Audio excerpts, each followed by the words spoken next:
Hey, what's going on, my friends? This is Justin Prince, man. Happy New Year. And this is the best me in 23. This will be the best version of yourself, my friends. Give yourself that gift of making the decision to get the best shape of your life. Give yourself that gift of making the decision to get the best finances of your life. Have your marriage be as strong as possible, your relationship with your kids and those that are important to you. Like, this is your year, my friends. This is your year.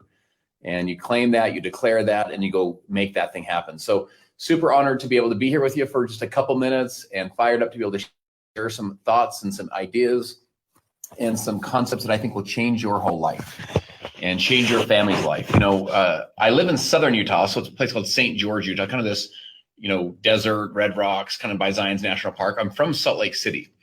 And my wife and I, particularly pre-COVID, I used to travel, a ton for business. And one morning I wake up, it's a 4:30 a.m. wake up call. I have an early morning flight. I jump in the shower. I got a dull headache. I put a hoodie on. I put on like a big jacket, like a scarf, and I didn't want to drive to the airport. It's snowing and it's icy and it's cold and it's dark. So I call an Uber. Have any of you ever had someone say yes in the chat if you've ever had a weird Uber experience? Okay. So the Uber pulls up at about 5:30 in the morning. I kind of pull my roller bag down the stairs, try not to slip on the ice. And the guy gets out, opens up his trunk. I put my bag in, shuts the trunk. I go sit in the back. I was going to either go to sleep or I was going to, work on my phone. I was not being a good social marketer, by the way. I was just like kind of tired and grumpy and didn't really want to talk. But out of respect, I said to him, good morning, how are you? And the guy goes, if I was any better, my name would be Justin. And I was like, what is happening? Like this, I'm all about passion. I'm all about enthusiasm. I'm like, what's the deal, Literally, I was like, am I being punked? Is this like candid camera somewhere? Like, who is this guy at 5:30 in the morning in a freezing day? And I go, how long you been driving for Uber? Like, what got you into this? And he said, well, my cats, they don't meow, they roar. And so he said, they start roaring at 5 in the morning. I figure I got to feed the cats. So I get up, I feed the cats. It's 5:30. He said, what else am I going to do? I don't have work till 8:30. I'm like, okay, I can follow your logic. I guess that makes a lot of sense. And I said, well, what do you do for work at 8:30?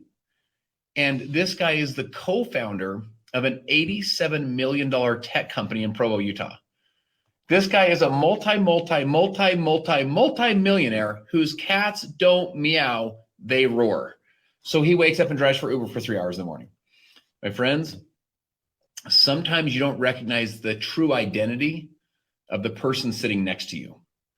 Here's what I want you to know. Success is an identity process, and you will never outperform the way that you see yourself. So if you see yourself as a loser, listen, you're not going to show up and play like a winner, pay the price, do the things a winner would do. If you see yourself as a winner, you're not going to roll over and quit like a loser would. And so as we start this new year, you say, who am I? What is my identity? James Clear wrote the book, Atomic Habits. And there's two kids, and one of them stole the candy. And they said to the first child, did you steal the candy? The kid said, I didn't steal it. Said to the other kid, did you steal the candy? The kid said, I don't steal. I don't steal is a different identity than I didn't steal that particular piece of candy. It'd be like if you don't drink alcohol and someone said, did you drink the beer? You wouldn't say, I didn't drink the beer. You'd say, what? I don't even drink. It's not even part of my identity. My point that I'm saying is, you'll be over time consistent with it, and you'll never outperform the way you see yourself. So here's what I'd like you to do. Like, look around the names that you're seeing on this virtual tonight. Like, look around and see these names. Sometimes you don't recognize the true greatness of the person you're sitting next to. And I want you to know who you are. You're the one, my friends. You're the one. You're the one that an entire heritage of people has lived and bled and died for. You're the one. You're the one they've given all of the tears, all the sacrifice, all the pain, all the blood, all the joys, all the wins, all the triumphs of an entire heritage of people. They all came around from all over the world to create you. You are the one. This is your identity. You step into this. You say, listen, this is going to be the best year of my life. Why? Because I'm going to step into who I really am. I'm the one. If you take your parents, your grandparents, your great-grandparents for the next 12 generations, going back up that line, it's 4,094 people. 4,094 people from around the world came together to create you. You are the one. And so my invitation to you is you start your years to be the one. You'll notice it doesn't say become the one. It says be the one. Why? Because you already are the one. You start realizing, who am I really? You're the one that's going to change it for your posterity's lives forever. when that future generations of kids who are yet unborn, when they look up into that family lineage, they say, it was her. It was him. She's the one. She's the one that changed our family's life forever. He's the one that taught us the economic principles. She's the one that broke the chains of abuse in our family. He's the one that broke the chains of addiction in our family. It was him. It was her. She's the one that built the empire. It's my great, great, great, great grandma. She's the one. That is your invitation to step into who you really are and to go be the one. And so as we have this conversation, I want to encourage you to be the one that does at least 3 things in your life as you map out your 2023. You want to be the one that dreams, you want to be the one that fights, and you want to be the one that persists. And you say, am I a dreamer? Am I someone that has a vision for my life, some goals, something I'm looking to accomplish? Am I someone that fights for those and like shows up early, stays late, goes for it? And then also, am I the one that persists? So it starts with this, my friends, be the one that dreams. Write in the chat, I dream. I dream. When you talk to your kids, when you talk to your spouse, when you talk to your team, say, listen, I dream, guys. I'm a dreamer. I've got plans. I've got goals. I've got a life to live. I'm not here just to live and breathe and die. I'm here to make something of this whole thing. So, I've done some work with Brendon Burchard. How many of you guys are familiar with Brendon Burchard? Write the word Brendon in the chat if you've heard of him. He wrote High Performance Habits. He's, one of the most successful kind of success or high performance coaches in the world. So in High Performance Habits, he took a survey of the most successful people in the world, and they did a survey. It's the biggest survey in human history of high performers. What's the difference between a high performer versus everybody else? Well, one of the questions they asked is this. They said, if you were to tap a high performer on the shoulder and you basically ask them, what's your latest dream? What's your latest goal? A high performer will answer that question 4 to 7 seconds faster than the rest of the population. Why?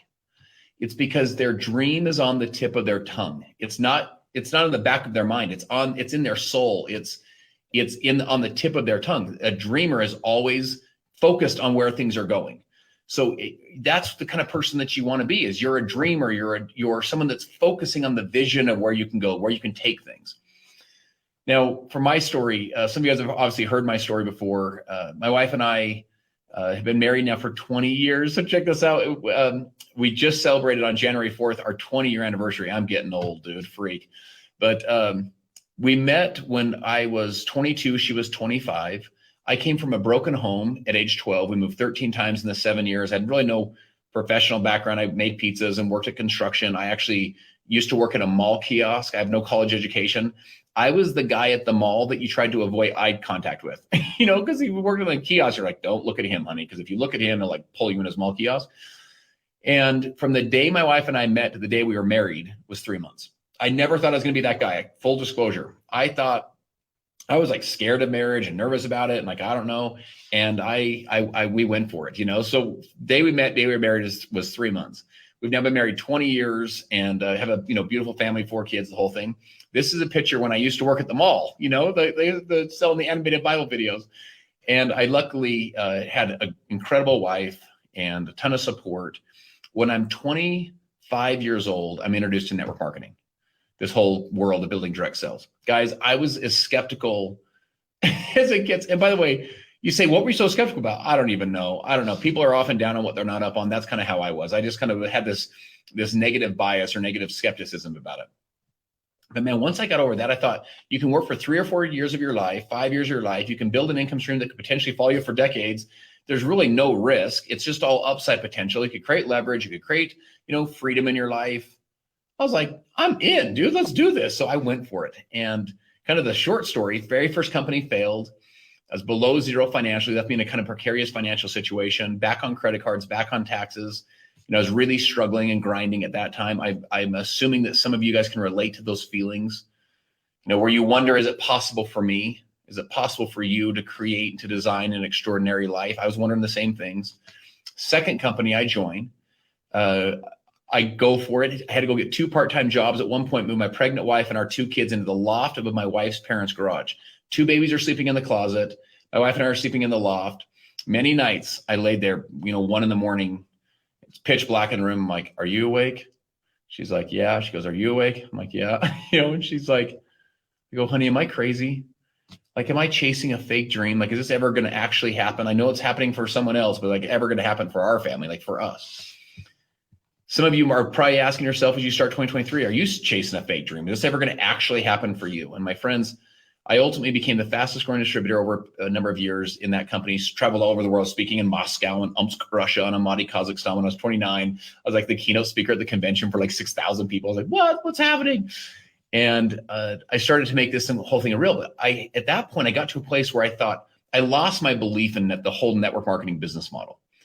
So I ended up selling that business. I was out of networking for the next 2 years. I was doing private equity consulting. And then I came in originally as a consultant to this 25-year-old direct sales company to see if we could transform it.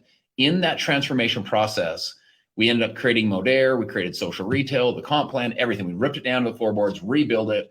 And, here we are, starting in year 9 this year.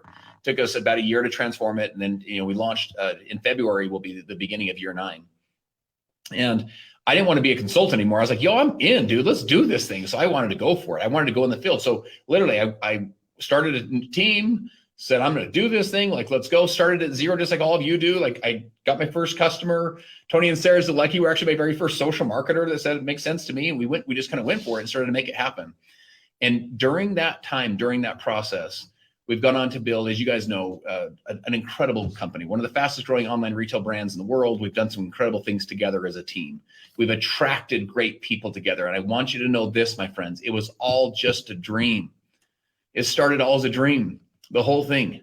This idea that we could disrupt the industry, this idea that we could create customer pods, or this idea that we could, have customer to customer sharing, or that people could earn a living from just simply sharing a discount code and, from an app and get paid twice a day. It was all just a dream. It all started as a dream. And your dreams, the things that are in your mind and in your heart, this stuff is stuff that you can create. You can make this stuff real. But it all starts with the dream. Your dreams have to be on the tip of your tongue. A dream in the back of your mind won't motivate you. It won't move you. It won't move your soul. So you kind of pull this stuff out of yourself and say, I can make this thing happen. Those first, Modere's had a ton of ups and downs and strengths and struggles. This is how every business is. But those first number of years, it was all just a dream. And now it's starting to become more of a reality. We're, 2.4 billion in, and we're making some things happen. But I want you to know this, my dreams, my goals for what I feel like we can accomplish together is just getting started. We have the Project 23 launch here in a couple months. This is going to be an incredible year for us. We have so many great things happening. It's a great time to be alive. It's a great time to be part of our business. Ozma Ishak, our CEO, she's a unique woman for many reasons, but one of them is this. How many people do you know that formulated their own product that did over $1 billion in sales? She's done that twice. So 2 different products over $1 billion in sales, that thinks that this is her biggest one.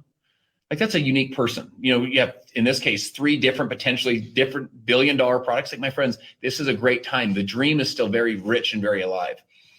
We're all familiar with Dr. Martin Luther King, and he gave the famous, what was called the I Have a Dream speech in the Lincoln Memorial back in August 28th of 1963.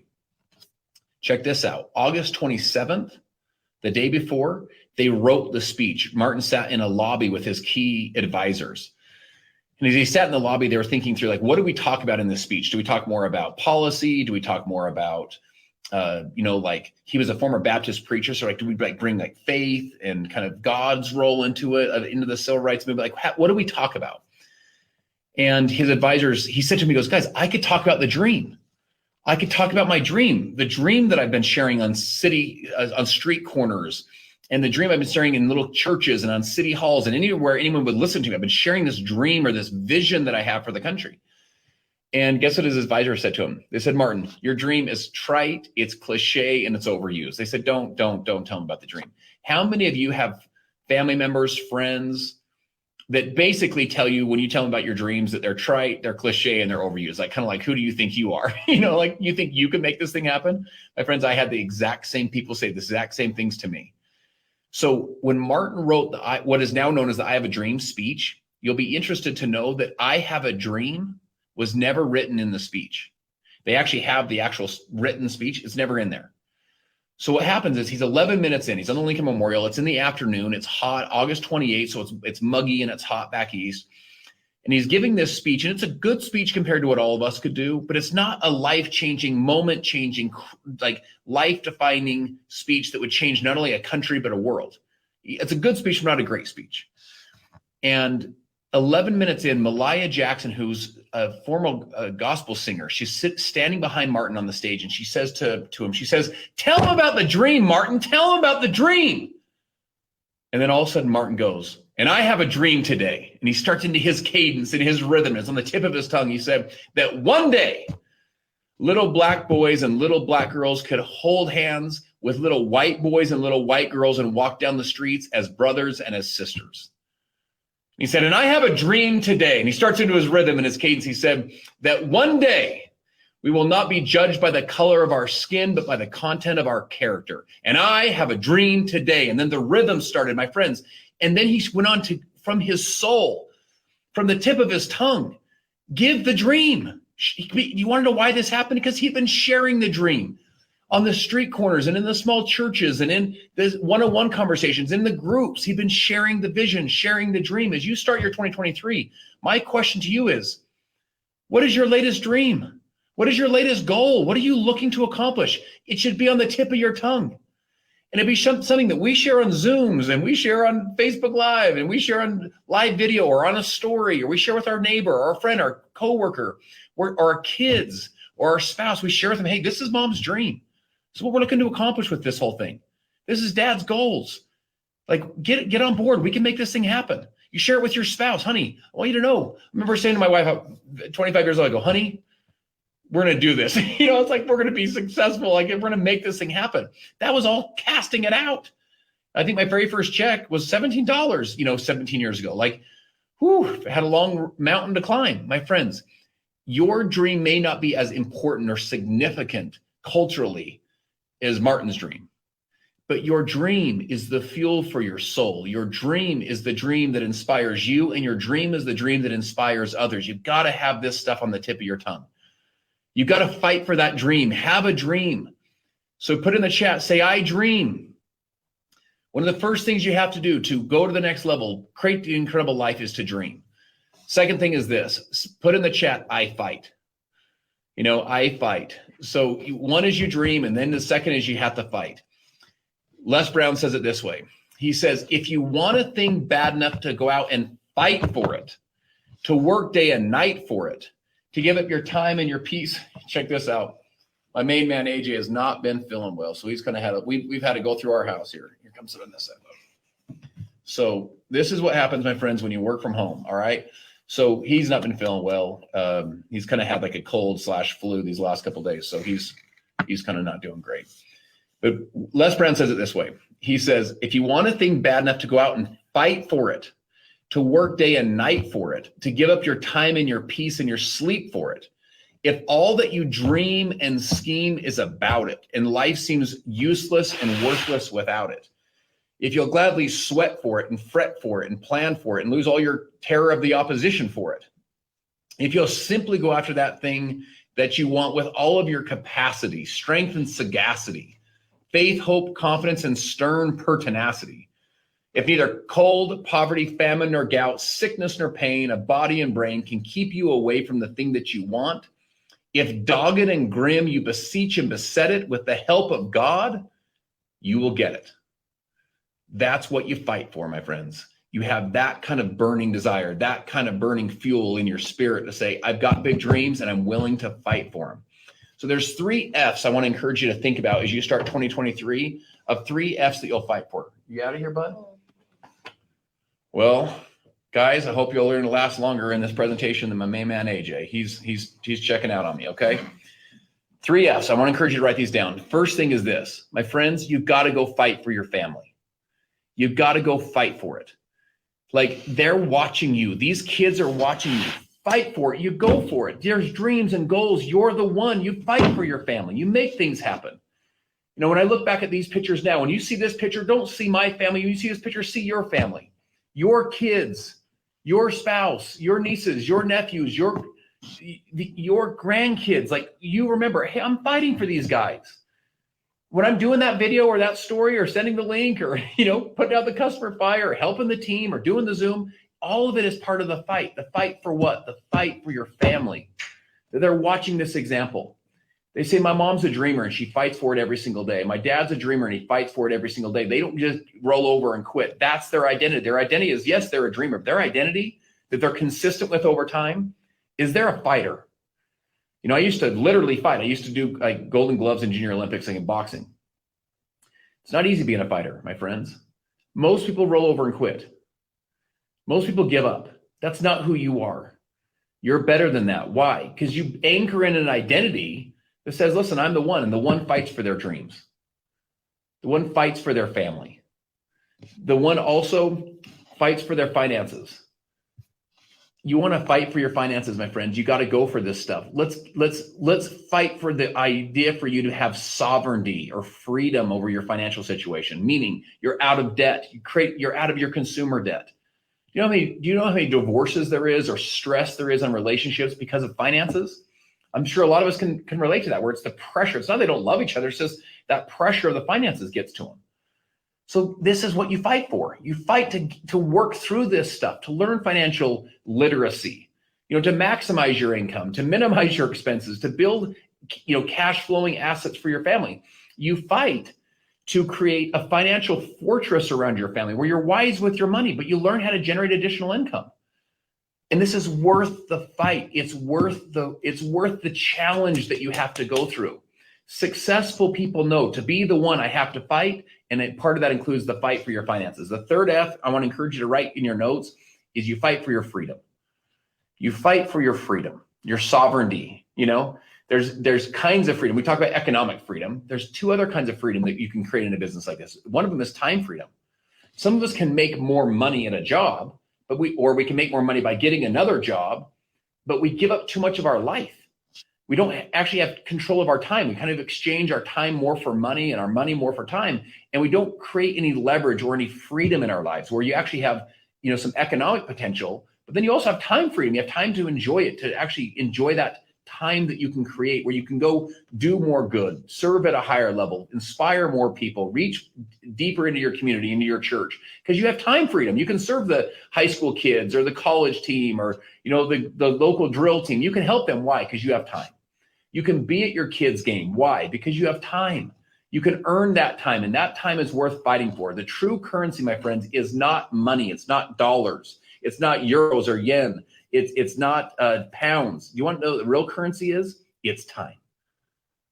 Time's not renewable. You can earn more cash, but you can't earn more time. And you want to live life like you're running out of time. Alexander Hamilton, in that play, the play Hamilton, he wrote the Federalist Papers that defended the new U.S. Constitution with James Madison, and Alexander Hamilton. They were going to write 25. They ended up writing 80 of them. James J. got sick. He wrote 4. James Madison wrote 25. Alexander Hamilton wrote 51 of the Federalist Papers. And you say, there's a song in there that's called Nonstop. They said, Alexander, why are you always writing like you're running out of time? Day and night like you're running out of time. My friends, do you want to know why he wrote like he was running out of time? Because he was running out of time. He was ultimately killed in a duel by Aaron Burr, the former vice president of the United States. He was 47 years old when he died. He's not that old. Not that old back then, and certainly not today. My friends, you've got to write like you're running out of time, because you fight for your freedom so you can earn some of your time back. And then the last one is, let's see, you fight for your family, you fight for your finances, and you fight for your freedom. Your freedom of time, and also your geographic freedom. Your geographic freedom. What I want you to know is this: you go build a strong, stable business. You can literally live where you want. Why? Because you have the ability to internet and Wi-Fi. You can build your business anywhere. My wife and I lived up in Salt Lake City. Salt Lake City is known as the greatest snow on earth. What means it's freezing in the winter for 5 or 6 months. Remember, I get in my car to go to the gym at like 5 or 6 in the morning. It's 2 degrees. I'm like, what the heck are we doing here? So I came back and told my wife, I'm like, honey, I don't like the snow. I don't like being this cold. So we moved 4 hours, into like a resort area with the Red Rocks, into the desert. My friends, you can live wherever you want when you create economic freedom. So you fight for your freedom, you fight for your finances, or you fight for your family. Winston Churchill, when they were doing what's called the Battle of Britain. Now, sometimes when you hear these stories, we listen to them with what's called hindsight bias. Hindsight bias means we already know the end of the story. So we're like, yeah, it's not that dramatic. No. All the drama's in the details. When the Nazis were invading Britain in the Battle of Britain, they were bombing London and destroying the entire city. It was such a devastating time. The Nazis, as you know, was the most advanced war machine up until that point that we'd ever seen. They'd taken all over Europe. And if they took over Britain, not only would basically all of Europe fall, but they would be so close to the States that would potentially have terrible results or terrible effects on what could have happened in the United States. So much of Britain was saying we should give up to stop the bombings and to stop the devastation of what was happening during the Battle of Britain. Winston Churchill would not give up. His identity as a leader was that he was going to fight, and he was going to rally the team and rally the country and rally the parliament to never surrender, and that victory was the only option. This is identity, my friends. Victory is the only option. Write this in the chat. I will persist until I succeed, and it's not over until I win. It's not over until I win. I'm not going to surrender. I'm going to make this thing happen. So on June 4th, 1940, when most of Parliament was saying that they should give up, they should surrender, Churchill stood up and said one of his most famous speeches. He says, talking about their need to fight for their families, fight for their country, fight for their freedom, go for it. This is an identity. He says, we shall fight in France. We shall fight on the seas and in the oceans. We shall fight with growing confidence and strength in the air. We shall defend our island, whatever the cost may be. We shall fight on the beaches.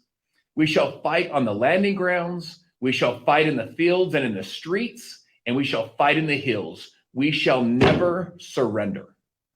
My friends, that's identity. That you say, it's not over till I win. I'm never going to surrender. You know, I want to encourage you to say this, that you're a fighter. Your identity is you're going to fight for your family. When someone says you can't do it, you say, I'm going to stand back up and go again. When someone knocks you down, you're going to stand back up and go again. When a team member quits, you're going to stand back up and go again. When a customer says, I don't want to order anymore, you stand back up and go again. Why? Because you're a fighter. And you fight for your family, you fight for your finances, and you fight for your freedom. All right, last one is I persist. Write in the chat, I persist. When you have the identity as the one, you persist. Og Mandino wrote the famous scroll in The Greatest Salesman in the World called, I will persist until I succeed. I want to encourage you to underline and to circle and to circle and to star the word until. Here's why. The word until can guarantee your success. I will persist until I succeed. Most people persist until it gets hard. Most people persist until they have a down month or a down year. Most people persist until a customer says, I don't want to order anymore. Most people persist until a team member is like, I don't want to do this anymore. The successful people with that identity say, I will persist until what? Until I succeed. And the word until can guarantee your success. Now, you kind of shared through my story. When I'm living in the loft of my wife's parents' garage, I'm working 2 part-time jobs. One was during the weekdays selling animated 25-year shelf life food storage. Like for a unique group in Utah, we like pour water in. Tastes good, just in case something bad happens. And then I was selling the Bible videos on the weekend. So this is a picture of me in an Arby's parking lot in Mesa, Arizona. I'm 27 years old, selling Bible videos on the side of the road and doing this Arby's parking lot. Well, long story short, I live in Salt Lake City at the time. I drive 5 hours north to a place called Boise, Idaho. Shout out to Idaho. What's up, Idaho? I'm up there at the Western Idaho State Fair. This is the end. I've just been grinding, trying to become financially free, trying to chase the dream, trying to make it happen. And my friends, I'm literally out of gas. Like I can't keep doing this anymore. Remember that night as I left at about 11:45. It's a 5-hour drive back home. I'm packing up my car and I start on this long drive back home. At about 2:30 in the morning, my eyes started to flicker. If any of you guys have ever had that happen, you're like, I'm going to fall asleep. I'm out of here. And literally right at that moment, I see a rest stop. And I pull my little white Toyota Corolla, 250,000 miles in. I put it in. I lock the door and I put the seat back. No kidding. True story. I put my fist like this on my chest. I just remember thinking, if some disgusting trucker wants a piece of me, they're going to pick the wrong car. I'm coming up swinging if they want to mess with me tonight. So I'm done. I'm emotionally exhausted. I'm financially exhausted. I'm exhausted in my belief in myself. I'm exhausted in my belief in this network marketing. I'm exhausted in my belief in the company. I'm just like, I'm out. I quit. I can't do this anymore. Well, at about probably 4:45, maybe 5 in the morning, I kind of wake up and I put my seat forward. Oh my gosh, we've still got, 3-hour drive home. So I pull my car back out and I start driving the rest of the way. I get to our house. My wife has got these 2 little kids, Isaac and Sierra, these 2 little young babies, these 2 little kids, probably 5 and 3 at the time, ready for church. These 2 little kids, they come running up. I walk in just exhausted. And they're like, Dad's home, like hold your leg. And they're trying to hug him. My wife sees me, my chin's down, my shoulders are down, my eyes are exhausted. And she just gives me I was ready to quit. I was like, I'm just done. I just can't do it anymore. I didn't say this, but I was just worried. She could read it on my body language. She just gives me a big hug. Fast forward 1 year. I'd rank advanced multiple times in that company. I was literally living the dream that I envisioned. And it's only a year later. Well, I launched a new team, a new leader in Boise, Idaho. I went like with a guy. So we drive up there, we do the meeting. If you guys remember meetings at all, you like do the meeting, then the meeting after the meeting, then the dinner after the dinner, and then meeting after the meeting. So it was like late at night. So we start driving home. And this time we're like, I have all this financial pressure has basically been relieved. Back, like credit cards are paid off, like taxes are paid off. I'm like kind of caught up. I'm out there launching new teams, making it happen. Life is happening. Got this beautiful little family, like all these bright days ahead. And right as I am thinking all this and dreaming and talking with this new recruit, I look through past him and through the window, and I see the exact same rest stop that I saw 1 year earlier that I slept at. And I could almost envision in my mind's eye a white Toyota Corolla with 250,000 miles in it pulling into this rest stop. And I could almost in my mind's eye see this exhausted, worn out young father pull into this rest stop, who was ready to give up. His shoulders were down, his chin was down, his eyes were down, he was exhausted, he was ready to give up. And I could almost envision this beautiful wife at home with these 2 little babies, like encouraging him, like, you can do this. And I almost wanted to reach out and talk to him. I wanted to have a conversation with him. I wanted to say to him, don't you give up, boy. Don't you quit. There are years of happiness and success ahead. Don't you give up, boy. Don't you quit. You get your shoulders back. You get your chin up. You keep doing your best to inspire people. Don't you give up, boy. Don't you quit. My friends, I look back, that was not that long ago. That whole dialogue was maybe 15 years ago. I've lived literally in a completely different life now. It's a life that I could only dream about, but I had to fight to earn it. And guess what? I had to constantly persist until I succeeded. You're the one, my friends. You're the one that dreams the dreams that inspire you. You're the one that dreams the dreams that inspire others. You're the one that fights for them. You don't just hope for them or you feel like you're entitled to them. You fight for those things. You fight for your family. You fight for your finances. You fight for your future and your freedom. My friends, you're the one that persists until you succeed. You're the one that has that kind of grit inside of you. It came maybe from your great-great-great-grandma. Maybe she was the one that gave it to you. Maybe it was your mom. Maybe it was your dad. Maybe it was your great-great-grandpa. Someone said, listen, you've got some strength in you, some grit, some toughness, some ability to overcome. My invitation to you as you start 2023 is to go be the one. Be the one that lives the life. Be the one that writes a story that future generations of kids, when they look up in that family lineage, they know you. Be the one that dreams the dreams. Be the one that fights the fight. Be the one that persists until they succeed.